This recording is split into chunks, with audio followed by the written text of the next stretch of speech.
¿Se pueden usar vacunas a partir de fetos que han sido abortados previamente? ¿Es lícito? Vamos a verlo para que no te la cuenten.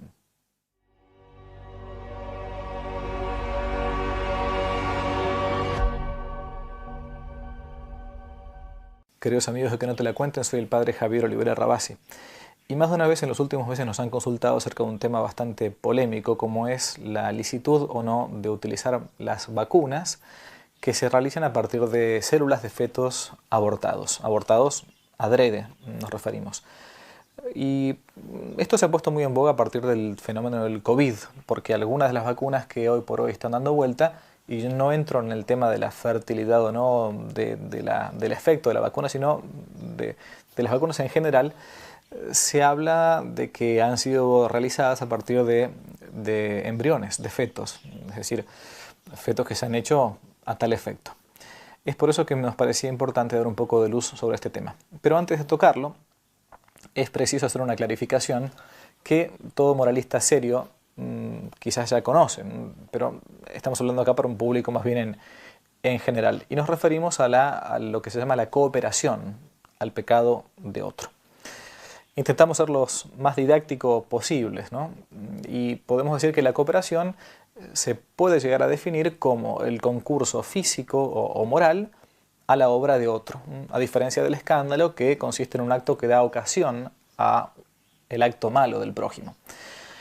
Y en moral se distingue, los moralistas distinguen en lo que se llama la cooperación formal, que se da cuando alguien coopera con la acción inmoral de otro, compartiendo su propia intención. Por ejemplo, dos personas que van juntos al banco para robar ese banco, y uno apunta con su arma al pobre cajero que tiene que darle el dinero, mientras que el otro se queda en la puerta del banco esperando a ver si la policía no llega, haciendo como de guardia, ¿no? De alarma. Bien, la cooperación entonces formal siempre es ilícita. Es tan el ladrón de banco quien está apuntando con su arma al pobre hombre como el que se queda en la puerta. Muy bien. En segundo lugar, la cooperación llamada material, inmediata o directa, algunos lo llaman también cooperación formal objetiva, y consiste esta en concurrir al acto pecaminoso de otro, pero sin compartir la intención de pecado de ese otro. Pero con un acto que de parte del cooperador no solamente ayuda, sino que no podría darse en un contexto bueno o indiferente. Pongo el ejemplo. Un vendedor de periódicos, de diarios, de revistas, que sin estar de acuerdo con la pornografía, vende revistas pornográficas a aquel o aquella que viene a comprarlo. O el caso de la esposa, que sin estar de acuerdo con el uso del preservativo que su marido hace en la unión conyugal, se presta a ese acto. Cooperación entonces material, inmediata o directa, o, como decíamos, formal o objetiva. Es decir, algo en el cual yo no estoy de acuerdo con eso, pero ese acto no se podría dar en un contexto bueno o indiferente si yo no me presto a eso. Muy bien. Por último, la cooperación material o indirecta, o simplemente cooperación material, como también le llaman algunos, que consiste en concurrir a la obra mala de otro, pero sin compartir su intención claramente, y con un acto que de suyo, de por sí, se podría dar en un contexto bueno o indiferente. Y acá está la diferencia con el anterior. La clave está en que el agente principal, el que hace la obra, en realidad, en este caso, está abusando de la acción de quien coopera. Ejemplo, el caso de un vendedor que vende, no sé, alcohol, pongámosle vino, ¿no? Y que alguien viene a comprarle vino y sin saber el vendedor que este hombre se va a emborrachar, le vende las botellas de whisky, pongámosle. Sin saberlo. O el amigo que le presta un cuchillo a otro amigo sin saber que con ese cuchillo, ¿no?, va este hombre a matar a su pobre esposa. Una cooperación meramente, entonces, material. Sobre la calificación moral de esta última cooperación, la clave se encuentra en el abuso que hace el agente principal de esta acción, que en sí misma es buena o indiferente. Prestar un cuchillo, vender vino, lo que sea. Para que sea lícita, es necesario, en primer lugar, que la acción del cooperante sea en sí misma buena o indiferente, ya lo dijimos. Segundo, que el que obra tenga un fin honesto, es decir, que quiera nada más que el efecto bueno. En el caso de, bueno, que el hombre tome whisky, tome vino, que use el cuchillo, pero no para matar a la esposa. En tercer lugar, que el efecto de esta acción que pretende quien la realiza no sea consecuencia del malo, porque no se puede hacer nunca un mal para que venga un bien. Y muchas veces la cooperación o la conexión entre la cooperación material y el efecto malo es tan próxima, tan necesaria y hasta tan condicionante del acto pecaminoso que se hace prácticamente imposible como separarla, escindirla de ese pecado. Por lo tanto, es siempre pecado. Por ejemplo, no es lícito a una enfermera, instrumentista en un hospital, por motivos graves, por ejemplo, para no perder su trabajo, pasar el bisturí al médico que está a punto de hacer el aborto. Porque es tan directa la conexión que hay, que ella no podría decir, bueno, pero en cualquier operación la enfermera pasa el bisturí al médico. No, es directa, es inescindible, no se puede separar. Sin embargo, sería distinto en el caso de que en ese mismo hospital abortista, una mujer al llegar la noche o el mismo día se dedique a limpiar los pisos. Bueno, es porque se podría dar entonces una razón grave para no perder el empleo, por ejemplo, y ahí sí, no está directamente cooperando con un aborto. Bueno, bien, se me entiende lo que quiero decir. Por último, para que sea lícita la cooperación material debe existir siempre una causa proporcionalmente grave al daño que se va a seguir de esa cooperación.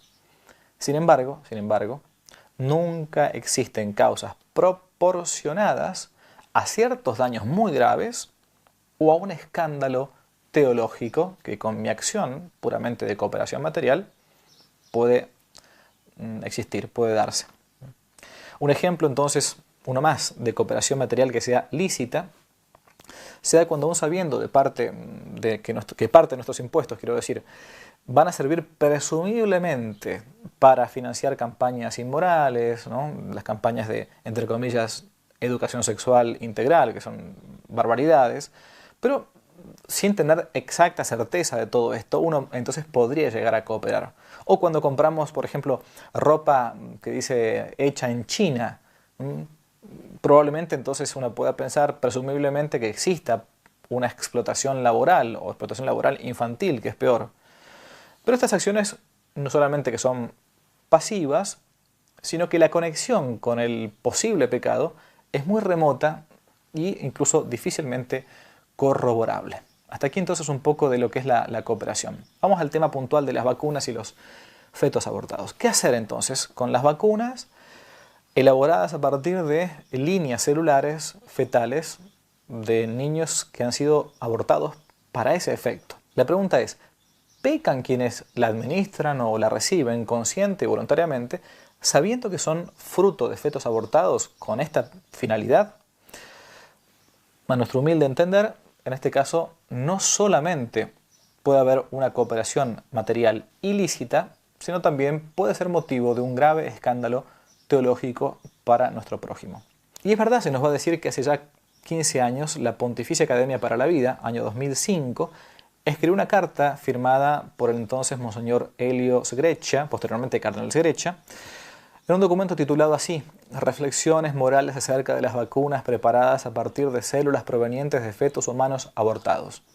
Un texto que en sí mismo, como la Pontificia Academia, no tiene carácter magisterial, por cierto, pero muy respetable, decía lo siguiente, cito, respecto a quien tiene la necesidad de utilizar tales vacunas, se refería a ciertas vacunas contra la rubiola, hepatitis, etc., por razones de salud, se precisa que los médicos o los padres que recurren al uso de tales vacunas para sus hijos, a pesar de conocer el origen de un aborto voluntario, realizan una forma de cooperación material mediata muy remota y en consecuencia muy débil, y por ende moralmente justificada como extrema ratio, como la última posibilidad, en razón del deber de proveer al bien de los propios hijos.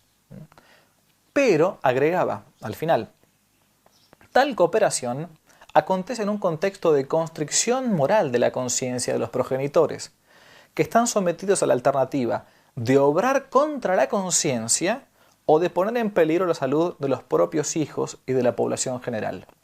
Se trata de una alternativa injusta que debe ser eliminada cuanto antes.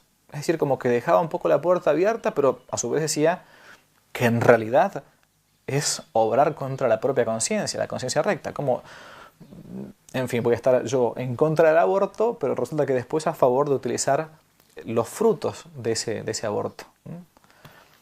Más tarde, es verdad también que en el año 2008, la Sagrada Congregación ya para la Doctrina de la Fe, con menos fuerza y menos explícitamente, expresó en una instrucción titulada Dignitas Personae sobre algunas cuestiones de bioética, cuando hablaba sobre las vacunas realizadas a partir de los fetos abortados, este punto que cito, número 35. Razones de particular gravedad podrían moralmente ser proporcionadas como para justificar el uso de ese material biológico, los fetos abortados. Así, por ejemplo, el peligro para la salud de los niños podría autorizar a sus padres a utilizar una vacuna elaborada con líneas celulares de origen ilícito, quedando en pie el deber de expresar su desacuerdo al respecto y de pedir que los sistemas sanitarios pongan a disposición otro tipo de vacunas. Pues bien, ya han pasado muchos años de todo esto, de estas declaraciones, y no solamente que no se volvió atrás, a pesar de la queja de muchos buenos católicos, sino que todo ha ido hacia adelante, o sea, en avance, un profundo avance. Sin lugar a dudas que la Santa Madre Iglesia, ante el avance de esta gran industria del aborto, seguramente dirá en algún momento que sea por tratarse de una cooperación material inmediata, remota y pasiva, o de simplemente por acarrearse de todo esto un grave escándalo teológico, no solamente dirá que esto es un pecado, o sea, el hacer uso de las vacunas con fetos abortados adrede, a sabiendas de su proveniencia, sino que es absolutamente incoherente con la actual defensa de la vida que se nos enseña y enseñamos como un punto no negociable, un punto de no vuelta atrás. Este es el punto no negociable, decía Juan Pablo II. Porque sería ilógico ir a muchas marchas contra el aborto para después, sin problema alguno de conciencia, usar vacunas realizadas con fetos incubados y abortados como si fueran pollos. Salvo que digamos, como el cómico inglés Groucho Marx: yo no soy vegetariano, pero como animales que sí lo son. Que no te la cuenten. Si les gustó el video, no olviden darle me gusta, suscribirse, activar la campanita y comentar. Para nuevos temas pueden dejarlo aquí abajo como sugerencia en los comentarios. Y también pueden seguirnos en nuestro sitio web donde tocamos temas de actualidad, de apologética y de formación. Dios los bendiga, que no te la cuenten.